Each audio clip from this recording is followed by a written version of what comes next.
salut la famille, salut à toute la communauté de la RDC et pourquoi pas au monde entier.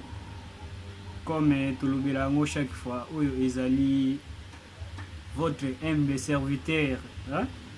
Votre enfant petit, Jean-Marie Nomele, hein? Jean-Marie Nomele, toujours dans la réflexion de notre secteur de Kivulu. Et nous allons lire une émission parlons de notre secteur de Kivulu. Oyo tolobela ba difficulté oyo Italie na kati ya secteur na biso. Na kati ya secteur na biso ya Kivulu toza vraiment na ba difficulté ebele oyo ezali kotala na ba couche ebele. Mais soki biso te toye ko dénoncer yango na ba chaîne télévisée boye. Mutu nini akoki kokota na bakati po akende kobimisa ba biloko ezo nyongola population na biso surtout. Parce que parfois toza na bandeko oyo bazaki babima na bango kala do babima na kibomwana peut-être na ba âge moko boye akenda tanga enzamba pesa opportunité azwa musala et lelo yo aza vraiment na un peu difficulté po azonga na kati. Kwa ke noye bava même pasi oyo mama na bango ayokaka na mboka, papa na bango ayokaka na mboka, bana nkazi na ye bayokaka na mboka, mais à travers Kivulu TV et à travers notre émission parlons de notre secteur de Kivulu, tokoya vraiment pour nous dénoncer ba difficulté oyo eza na kati ya secteur ya Kivulu. Lelo tozomona bato bazokufa trop. Tolobela sir taux de mortalité dans notre secteur de Kivulu. Kivulu, bato bazokufa beaucoup plus. Pourquoi? Eza vraiment passé. Eza nona liboso négligence ya bandeko na biso baza na kati ya secteur ya Kivulu. Pourquoi tokolobela bongo? Parfois komona maladi moko ezalaki vraiment teke mutu akoma na kokufa na yango. Mais vi ba difficulté eza na kati ya contre na biso na secteur ya Kivulu surtout yango nezo boma bato. Yango ezo boma bato. Parce que bandeko parfois abeleli na bamboka lokola na mbaka. Mais po aya okoma na hôpital général de référence ya Ndembo à peu près 80 km. La structure de santé est bien exaltée, la prise en charge est bien exaltée, et puis façon ya kolukela mbongo exaltée. Ni nezo memano sotoana ezali état ya nzela ya secteur ya Kivulu. Et parfois mutabeli na mbaka ba référé na hôpital général de référence à Ndembo. Aoya kufa na nzela. Comment aoya kufa na nzela? Hôpital eza nanu musika, nzela eza bien te, aza pe na mbongo te, parce que ti alongwe na hôpital ou peut-être na centre de santé moko boye ou ba PCLR ou ba référé leye na hôpital général de référence ana mbongo te. Nini faut asala po ake na hôpital général de référence? Parce que azota déjà na hôpital ya mukie azalaki mbongo malunga eza te na maboko. Azana ba fufu na ndako soit na bilanga oyo ezaki eza déjà okauka. Mais moyen ko faire déplacer biloko wana eza te po edima na prince na mbanza. Alors biso ba oyo pandaki toza bato ya domaine na santé tant que et administrateur gestionnaire que je suis âgé na vandaki na talaki na salaki analyse qu'est-ce qu'il faut pour aider notre contrée. Et qu'est-ce qu'il faut pour que bandeko na biso babanga basusu te kokendaka na hôpital po bazwaka soin facilement. J'avais réfléchi d'instaurer un projet de la mutuelle de santé. Projet wana to benyango Musakivu, mutualité de santé de Kivulu. Pourquoi? C'est juste que pour aider population na biso. Parce que kotala population na biso passe au bazan nango ezo senga vraiment faut instaurer ba biloko mo eza stratégique pour nous aider population à secteur agricole. Je lance ce message ici à nos autorités de notre secteur. et surtout pour nous, Bamoutia, et au médecin chef de zone, mais c'est docteur Cosinis que je salue en passant. Donc je salue les médecins chefs de zone. Pourquoi? Ça demande vraiment qu'on instaure beaucoup de stratégies dans notre secteur. Parce qu'il y a des fois, vous verrez que nous connaissons la maladie de hernie. Mais par manque d'argent, Azobang n'a pas qu'un hôpital. Par exemple, il a déjà fiche les alicolo. Après consultation, il l'intervention, bien opération. Après intervention, ordonnance va kisi. Il ne goza na mbongo te. Aosa ande. Avana na maladie na ndako. Et tant avana na maladie na ndako, esenga ni fa kufa parce que tant déjà malade ils ont mata chaque jour.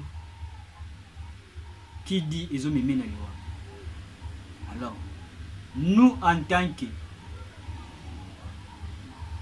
nous avons la souci dans notre secteur de Kivu.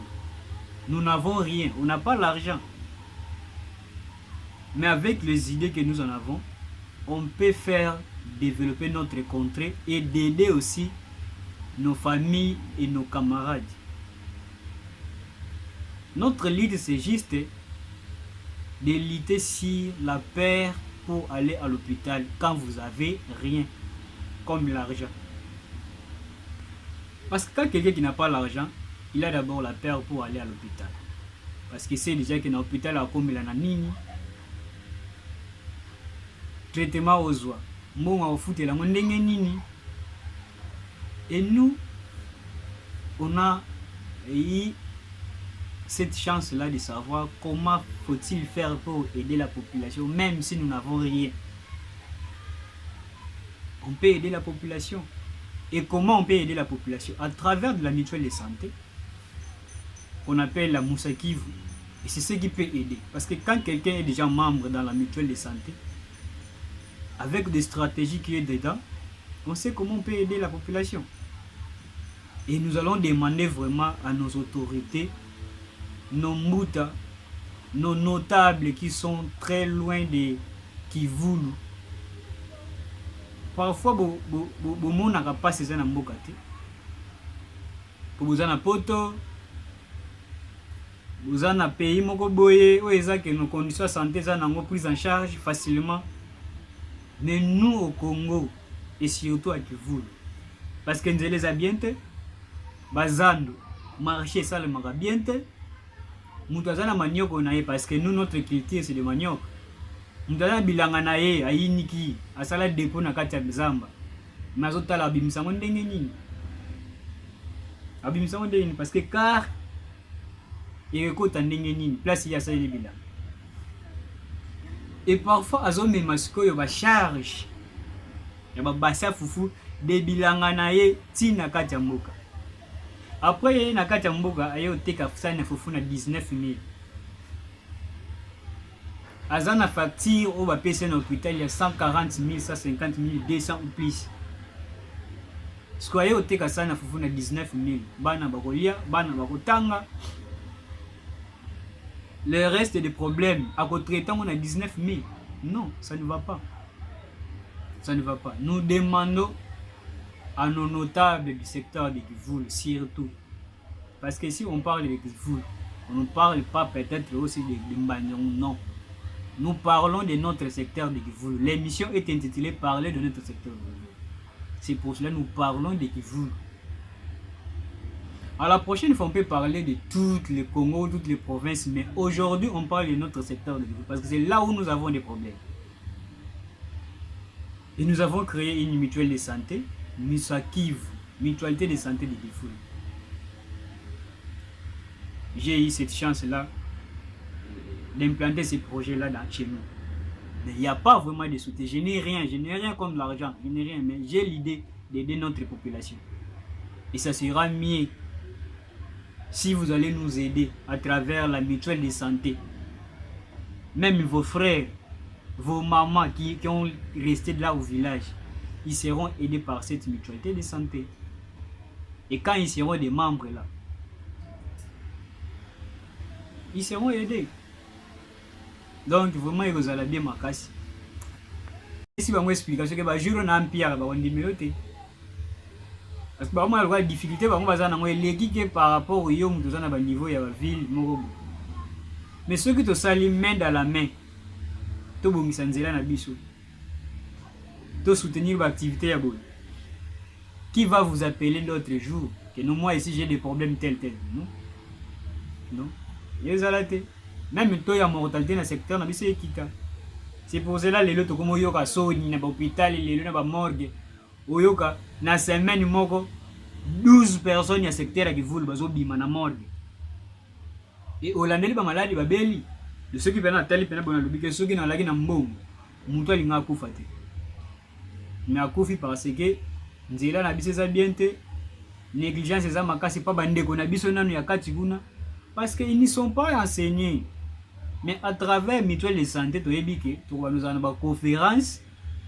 Il y a quand vous êtes malade, qu'est-ce qu'il faut faire? Quand vous êtes malade, il ne faut pas avoir peur pour aller à l'hôpital. Vous avez ou vous n'avez rien. Dès que vous vous présentez à l'hôpital, la mutuelle de santé viendra vous accompagner. Mais la mutuelle de santé va accompagner cette population quand il sera aussi aidé par nos bamboutas. Et voilà, bandeko. Ezara juste ndambo moko boto développer les lots. J'espère la prochaine fois to kita sur le terrain. To la ki sasusu pas si vraiment population zoyoka. Ezala bien. Vraiment to tenir ko remercier to kozanga ko remercier te. Banbuta oyo ba edaka biso na muke. Et pourquoi pas monsieur Romain Melekelevo, les sous-prophètes Banzangoude. Et surtout à l'honorable Apollinaire Musambukidi que j'ai sali, le Vundisa, hein, mon papa que j'ai sali, et pourquoi pas à Monsieur JC Louvoile, hein, mon patron que j'ai sali, pourquoi pas à notre icône papa, hein, le docteur Martin Yukula, et pourquoi pas à l'honorable Sépervu de Moto que j'ai sali. Et là, je vois aussi M. Dr Kousni, c'est le médecin chef de zone que je salue aussi. Et pourquoi pas Nassima Matalatala, où il y a Simbela qui biso caméra, le coordonnateur chargé à relation, M. Ousmane Naboukou, Mouta, Mbote qui a quoi, Naebi qui Mambe qui est bien. Et pourquoi pas mon vieux Ahmed Laïs, qui a monté comme Mouta Lazi. Kenal Kembo, hein? AG Espoir Maluta, Motenayo, Arnabel Kadogo, chinois de Chine, et pourquoi pas à toute la famille que j'ai sali, à maman Émilie depuis Kulongong, hein? Voilà la première dame, ma maman, que j'aime. Vraiment, et c'est que vous allez belé, ceux qui ont une réaction à Bino Bambuta. Tout ça, la montée peut-être pour aider Bissot. Tout ça, la parce que tout tangaki.